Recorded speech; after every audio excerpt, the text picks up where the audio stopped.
Pemirsa, warga desa Kemang Tanduk, Kecamatan Rambang, Kapak Tengah dikejutkan dengan ledakan disertai kebakaran yang berasal dari lokasi stasiun kompresor gas SKG 1 milik PT Pertamina AC2 Limauville. Dua warga yang hendak pergi ke kebun diketahui menjadi korban ledakan tersebut.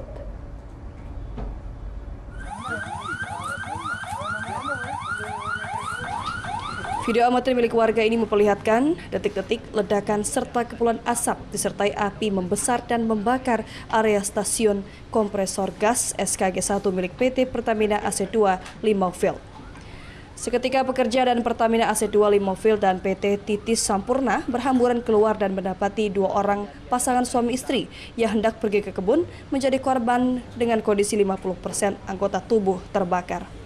Api sendiri baru bisa dipadamkan 1 jam kemudian setelah mobil pemadam kebakaran milik Pertamina turun ke lapangan.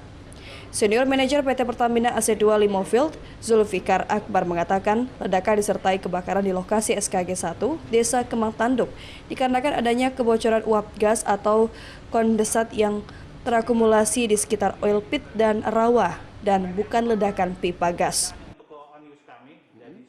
Penyebab pastinya masih dalam investigasi tim kami.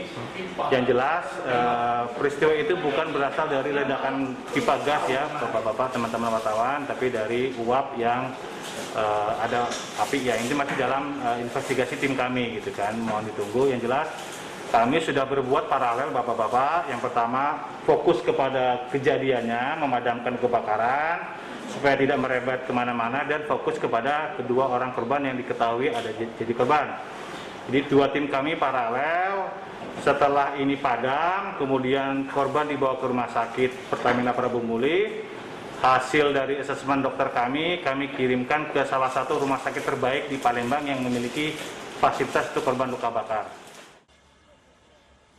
Pasca terjadinya ledakan disertai kebakaran tersebut, tim pengamanan objek vital Polda Sumatera Selatan bersama SKK Migas langsung melakukan observasi untuk mengetahui penyebab terjadinya ledakan disertai kebakaran.